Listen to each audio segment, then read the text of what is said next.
Pekerjaan revitalisasi kawasan Benteng Kuto Besak Palembang mulai dilakukan pemerintah Kota Palembang. Hal tersebut mendapatkan respon positif warga karena dinilai dapat membuat lebih banyak wisatawan datang ke BKB.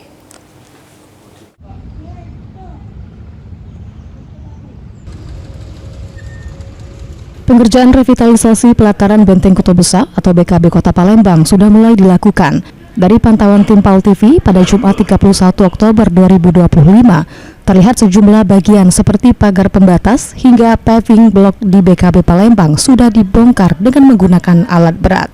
Selain itu, bagian pelataran juga ditutup dengan menggunakan pagar seng.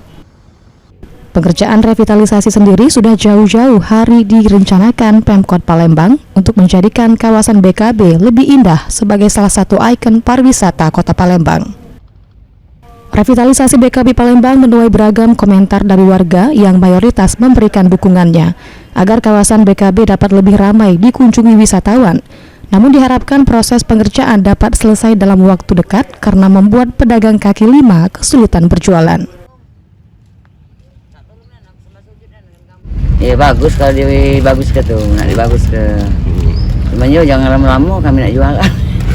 Jadi agak susah Bu ya kalau untuk jalan. Iya, kami mencari sarung. Ini sudah berapa lama Bu diperbaiki Bu?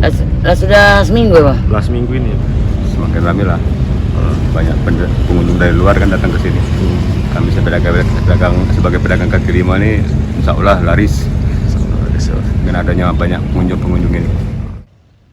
Proyek revitalisasi BKB Palembang sendiri ditargetkan pemerintah Kota Palembang dapat rampung di awal tahun 2026 mendatang.